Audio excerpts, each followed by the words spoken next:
Y vamos a cambiar ahora de tema porque vamos a hablar del mundo post-COVID. Aquí tengo el libro de Diego Quindimil, que está aquí con nosotros. ¿Qué tal, Diego? Muy buenas tardes, gracias por venir. Bueno, Diego es psicólogo, es el autor de este libro, donde, bueno, hacemos un recorrido de lo que puede llegar a ser nuestra post-pandemia, ¿no? En diferentes aspectos de la vida. Sí, así es. Como todos sabemos, la pandemia todavía no terminó, ¿sí? El libro hace un recorrido de qué nos pasó, tanto desde lo personal como desde lo laboral o desde lo organizacional a nosotros como seres humanos, y también algunos escenarios posibles de lo que podría llegar a venir en esta pospandemia, ¿no? Esta nueva normalidad. ¿Y qué cosas podrían quedar tal vez de lo que ya venimos viviendo y cuáles podrían implementar un cambio, por ejemplo, en el trabajo concretamente, que es uno de los aspectos que abordás? Bueno, nosotros antes de la pandemia ya veníamos de una crisis de trabajo. Sí. Y la pandemia vino a acelerar algunos de los fenómenos, a catalizar algunos de los fenómenos que ya estaban en nuestro día a día. Entonces, digamos, esta crisis se acrecentó, digamos, ¿no? A partir de la pandemia, y la pospandemia nos trae algunas novedades, como por ejemplo esto del trabajo híbrido, ¿no? Que antes no estaba. En las investigaciones que pude hacer, cuando le preguntábamos a la gente qué era lo que quería, digamos, ¿no? Es decir, híbrido sería presencial y, exactamente, y virtual. O trabajo híbrido o blend, le llaman algunos, ¿no? Una parte presencial y una parte laboral. Y aquel que puede elegir dice, yo prefiero la mayor cantidad de tiempo trabajar desde casa y ir a la oficina en caso de que sea necesario, digamos, ¿no? Sí. Con lo cual va a costar, ¿no? Esto de que la gente vuelva a las oficinas, que vuelva al trabajo. Y que vuelva tiene que tener, digamos, un valor agregado, porque si no, la gente no va a querer, digamos, ¿no? Sí, Diego, ¿y ustedes los psicólogos vieron que algunas personas lo vivieron como una verdadera crisis, tener que volver presencialmente al lugar de trabajo, tal vez en medio de la pandemia, ¿no? De la situación que estamos viviendo? Sí, toda la pandemia fue una situación de pérdida, digamos, ¿no? Y entonces muchos de nosotros todavía estamos atravesando un duelo. Y volver a juntarnos con otros, ¿no? En el trabajo, en la oficina o inclusive en las relaciones sociales, nos cuesta, ¿no? Entonces la gente se siente mucho más segura en la casa, y este es uno de los aspectos que cuesta de volver a las oficinas. Y por otro lado también mucha gente me dijo, me di cuenta con la pandemia de todo lo que me había perdido del crecimiento de mis hijos o de otros tiempos que le dediqué a trabajar, y entonces ahora quisiera trabajar menos, ¿no? Es decir, ya no vivir para trabajar, sino trabajar, digamos, que sea un medio para mi vida, digamos, ¿no? Fue como un llamadito de atención lo que vivimos, ¿no? Para poner por ahí algunas cosas en su lugar. Y yo creo que la pandemia nos hizo darnos cuenta de que tenemos un límite, de que somos finitos. Los planes nuestros volaron por los aires. Y como todo evento disruptivo, es decir, que vino a romper nuestra vida, para algunos fue muy traumático y para otros fue como un volver a cuenta cero, ¿no? Es decir, en el sentido de cómo quiero seguir mi vida a partir de este suceso tan disruptivo que me tocó vivir.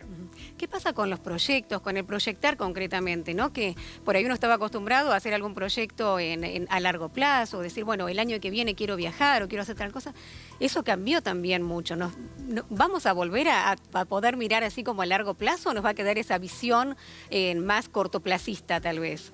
Mira, Gaby, ese es el punto, me parece, más crucial, ¿no? Es decir, todos los planes que nosotros teníamos se derrumbaron y entonces ahora hacemos planes, pero a corto plazo. Nos cuesta ver una perspectiva de más allá de la pandemia, porque también, viste, hay muchos científicos que dicen, bueno, se viene una nueva pandemia o la próxima pandemia es de salud mental. Yo no quiero asustar a la gente porque la verdad que no tenemos pero lo venimos hablando bastante en este, pero lo en estamos este programa, escuchando, digamos, y ya ¿no? se está viendo, claro. ¿no? Y en otras partes del mundo, bueno, se están preparando los sistemas de salud para dar respuesta también. Claro, exactamente. Pero bueno, eso hace que la gente sea muy cautelosa en relación a los planes para no volver a frustrarse, ¿no? Es decir, porque ya hubo un montón de planes que se frustraron, tiempos que se perdieron, proyectos que teníamos y que nos tuvimos que guardar en nuestro bolsillo, para decirlo de alguna manera. Sí, tal cual. Y con el contacto físico, ¿qué pasa? Nos acostumbramos también por ahí a mantener cierta distancia, a saludarnos, a olvidarnos por ahí del beso o del apretón de manos, ahora es un puñito, nos falta el abrazo. Y la verdad que sobre todo nosotros, viste, que somos muy de agarrarnos, de besarnos, Sí. bueno, nos va a costar volver a eso, sobre todo con aquellos que no son los más íntimos y los más cercanos. Vos hoy ves a alguien compartiendo mate y te llama la atención. Claro. El subir a un ascensor con 5 personas no lo haces de cualquier manera. El otro día estaba subiendo en una empresa, en un ascensor, con otras 4 personas y hubo uno que se bajó. ¿no? Entonces digo, también esto que antes era contactarnos con el otro, hoy el otro puede estar representado como una fuente de contagio. Claro, como una amenaza, ¿no? Como una amenaza. Entonces, bueno, nos va a costar volver a vincularnos con los otros de un modo que estábamos acostumbrados, ¿no? Entonces, bueno, que no nos asuste si vemos a alguien que se baja de este ascensor. Hoy te tosen al lado y te pones como alerta, ¿no? En una fila alguien se nos pone cerca y también, ¿no? Ya sentimos como que están invadiendo nuestro espacio. Exactamente. Imagínate eso en relación al trabajo o inclusive en relación al amor, digamos, ¿no? Es decir, cuando alguien conoce a alguien nuevo, hay todas esas cuestiones que están en el medio que antes no estaban. Claro, también en el libro haces un recorrido, ¿no? ¿Qué pasa con el sexo? ¿Qué pasó con la educación? ¿O qué está pasando con la educación? Todos también hábitos que también ahí se trastocaron. Y sí, digamos, los docentes tuvieron, bueno, y tuvimos, porque soy también docente de la universidad, que adaptarnos de una semana a la otra a hacer clases presenciales a virtuales. Y eso, si bien fue una adaptación exitosa, tiene un costo, porque no es lo mismo las clases presenciales que las clases virtuales. Y bueno, digamos, ¿no? Es decir, este feedback que te daba la presencialidad lo perdimos. Por otro lado, bueno, tuvimos que ser resilientes para, ¿no?, adaptarnos a este modo de educar que no lo conocíamos, no estábamos preparados, con lo cual, digamos, tanto esto de la virtualidad como el teletrabajo, ¿no? Es decir, que llegó, me parece, en parte para quedarse, no fue una tierra prometida, es decir, fuimos empujados a estas prácticas nuevas sin red, digamos, ¿no? Y lo tuvimos que hacer como pudimos, con un alto costo emocional en este sentido. ¿Y qué pasó con las desigualdades, ¿no?, que desde ya están en la sociedad? Durante la pandemia, ¿esto se exacerbó, se hizo más grande esa brecha? Estoy pensando, por ejemplo, en el caso concreto de la educación, ¿no? La cantidad de chicos que quedaron sin conexión y que les fue muy difícil continuar en el ciclo escolar, mientras que a otros ese paso de la presencialidad a la virtualidad no lo sintieron tanto.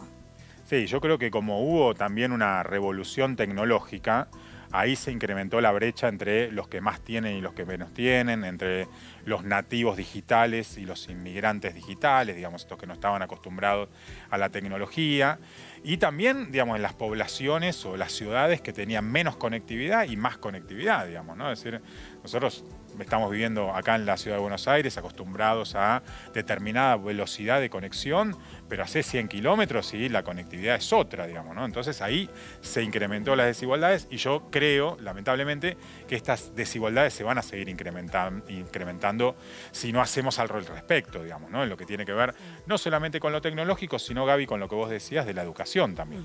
¿Y cuál es el principal desafío o los principales desafíos que nos plantea este mundo post-COVID? Bueno, a ver, yo creo que en principio es ver cómo hacemos para salir de este individualismo que el hecho de tener que estar en casa se acrecentó. Entonces, cómo volvemos a construir un poco más de comunidad, un poco más de cooperación, eso me parece fundamental.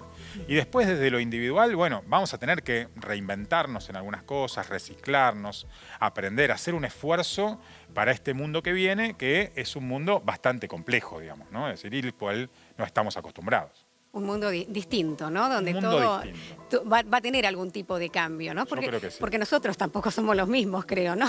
Claro, porque, como te decía, fuimos golpeados, digamos, ¿no? Es decir, entonces, frente a estos golpes, bueno, nos tenemos que preparar para atrapar, digamos, esta nueva normalidad que no sabemos cómo es. Bueno, eso lo podemos ir recorriendo en el libro, acá lo vuelvo a mostrar, Mundo Post-COVID.